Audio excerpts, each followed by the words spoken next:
Hai sobat pecinta misteri, selamat datang di channel Saka Nagari. Kami akan hadir ke hadapan Anda untuk mengungkap sejarah dan misteri tokoh-tokoh fenomenal serta mengangkat hal-hal mistis lainnya. Maka tetaplah bersama Saka Nagari.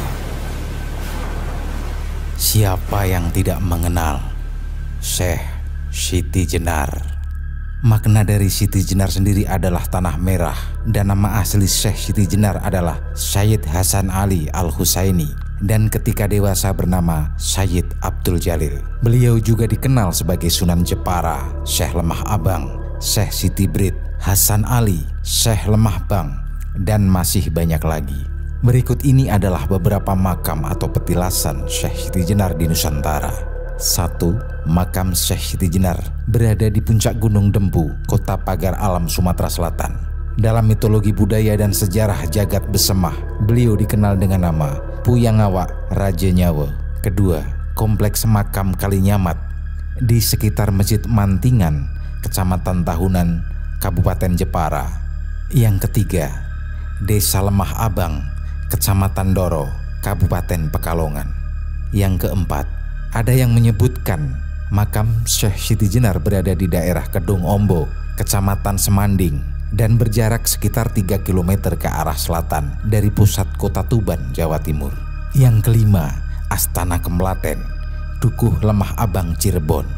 Menurut naskah Negara Kertabumi Sarga 3, Pupuh 77, menyebutkan bahwa Syekh Abdul Jalil sewaktu dewasa pergi menuntut ilmu ke Persia dan tinggal di Baghdad selama 17 tahun. Selama menuntut ilmu di Baghdad, Abdul Jalil lebih berminat mendalami ilmu tasawuf, sehingga ia sangat dalam penguasaannya dalam ilmu tersebut. Bahkan karena kesukaannya pada ilmu tasawuf tersebut, ia berguru pada Syekh Ahmad Baghdadi dari aliran Torekot Akmaliyah yang jalur silsilahnya sampai kepada Abu Bakar As-Siddiq radhiyallahu anhu.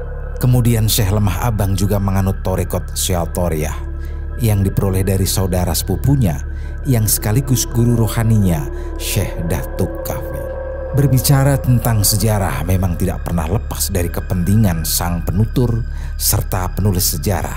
Banyak opini sejarah yang berkembang di masyarakat luas merupakan buah pelintiran sejarah.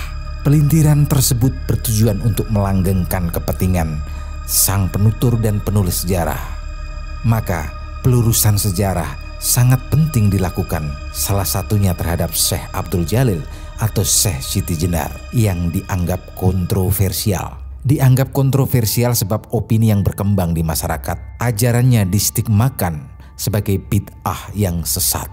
Menurut sumber historiografi sejenis babat, Syekh Siti Jenar disidang dan dinyatakan bersalah serta dijatuhi hukuman mati. Namun sumber-sumber tersebut justru menyulut kontroversi yang sangat membingungkan. Pasalnya, menurut kronologi waktu, tokoh-tokoh yang disebut sebagai anggota Dewan Wali seperti Sunan Giri, Sunan Bonang, Raden Patah, dan Sunan Ampel sudah meninggal belasan bahkan puluhan tahun sebelum peristiwa itu terjadi. Bahkan yang lebih anehnya lagi, disebutkan mayat Syekh Siti Jenar menyebarkan bau wangi semerbak, namun kemudian menjadi anjing berbulu hitam yang konon dikubur di Masjid Agung Demak, Jawa Tengah. Ini merupakan cerita fiktif yang ditambah-tambahi agar menjadi dahsyat dan menarik ceritanya. Tidaklah mungkin 9 wali Allah yang suci dan dari keturunan Nabi Muhammad SAW akan membunuh wali Allah dari keturunan yang sama. Hal ini juga tidak bisa diterima dengan akal sehat. Jika kita cermati dan menganalisanya, sejarah tersebut sangat terlihat ngawur dan tidak bisa diterima secara akal sehat. Bahkan merupakan sebuah pelecehan terhadap seorang waliullah. Sumber lain yang kami rangkum juga menjelaskan adanya kerancuan. Yang pertama, menganggap bahwa Syekh Siti Jenar berasal dari cacing. Sejarah ini tentu sangat bertentangan dengan akal sehat manusia dan syariat Islam. Tidak ada bukti referensi yang kuat tentang hal itu. Dalam sebuah naskah klasik berbunyi, "Wondene kacarios yen lemah bang punika, asal saking cacing, menika dede, sejatosipun nggih pancen menungso darah alit kemawon, griya ing dusun Lemah Bang, yang artinya adapun diceritakan kalau Lemah Abang itu berasal dari cacing itu salah. Sebenarnya ia memang manusia yang akrab dengan rakyat jelata bertempat tinggal di desa Lemah Abang. Yang kedua, ajaran manunggaling Kawula Gusti yang dikenal sebagai ajaran yang sesat. Budayawan MH Ainun Najib mengatakan bahwa sebenarnya bukan ajarannya yang sesat, tapi pemikiran kita yang tidak sampai pada pemikiran tersebut karena tingkat makom yang berbeda. Dari hal inilah para wali songo tidak setuju kepada Syekh Siti Jenar karena mengajarkan ilmu makrifat yang tidak bisa dikonsumsi oleh sembarangan orang karena bisa menimbulkan salah tafsir terhadap ajaran tersebut, sehingga bisa merusak penyebaran agama Islam di Nusantara pada saat itu. Penghancuran sejarah ini menurut para ahli sejarah Islam Indonesia adalah upaya Belanda dalam memecah umat Islam agar selalu bertikai antar Sunni dan Syiah, antara ulama syariat dan ulama hakikat.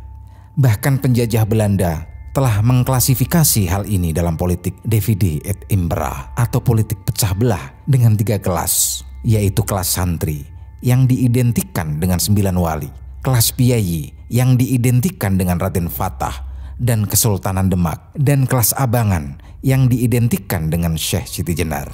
Maka dari itu kita harus berhati-hati dalam memahami sejarah, pelajari secara utuh, jangan setengah-setengah, apalagi dimakan mentah-mentah.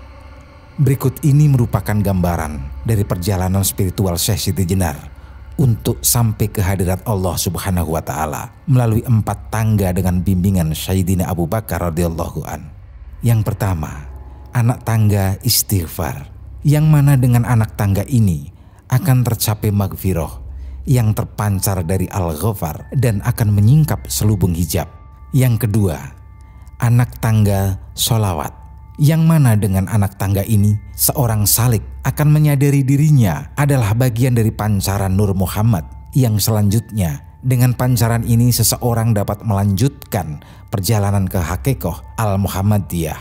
Yang ketiga, anak tangga tahlil, yakni sebuah tangga penauhidan, yang mana dengan anak tangga ini seorang salik dapat mengetahui esensi atau makna rahasia di balik Haqiqah Al-Muhammadiyah. Inilah tahap yang disebut wahdat as-syuhud. Keempat, setelah seorang salik mencapai tahap syuhud, maka dia akan mencapai tangga nafs al-haq. Ketika seorang salik berada dalam tahap ini, maka dia akan berada dalam posisi fana atau peniadaan diri karena kehidupannya telah terhubung dengan al-haq. Keempat tahap di atas merupakan satu kesatuan dari asma, af'al, sifat, dan zat yang tidak bisa dipisahkan satu dengan lainnya. Itu berarti mengenal Allah harus melalui 4 tahap pengenalan tersebut. Pengenalan ini tidak bisa dituturkan dengan lisan, tetapi harus dialami sendiri sebagai sebuah pengalaman yang sangat pribadi. Seseorang tidak akan bisa merasakan manisnya buah anggur hanya mendengar tutur bahasa manusia, tetapi ia bisa merasakan manisnya buah anggur dengan memakan langsung buah tersebut. Begitu juga dengan tasawuf, seseorang tidak akan bisa merasakan manisnya mengenal Allah Subhanahu wa Ta'ala jika ia tidak langsung mempraktekannya. Tampak jelas bahwa ajaran yang dianut oleh Syekh Siti Jenar bukanlah ajaran manunggaling Kawula Gusti yang selama ini dilekatkan oleh para penulis, yang dimana istilah tersebut diambil dari kitab Primbon Jawa atau dalam bahasa ilmiah lebih sering disebut panteisme. Dalam artian semua adalah Tuhan. Syekh Siti Jenar merupakan seorang wali dengan ajaran fana wal baqa, yang memang ada secara dalil dalam Al-Quran bahwa segala sesuatu akan rusak atau binasa kecuali Allah Subhanahu wa Ta'ala. Bagaimanakah kritik dan saran Anda tentang misteri ini? Silahkan tulis di kolom komentar. Dan jangan lupa tekan tombol subscribe dan nyalakan loncengnya agar kalian tidak ketinggalan kisah-kisah menarik selanjutnya dari Saka Nagari.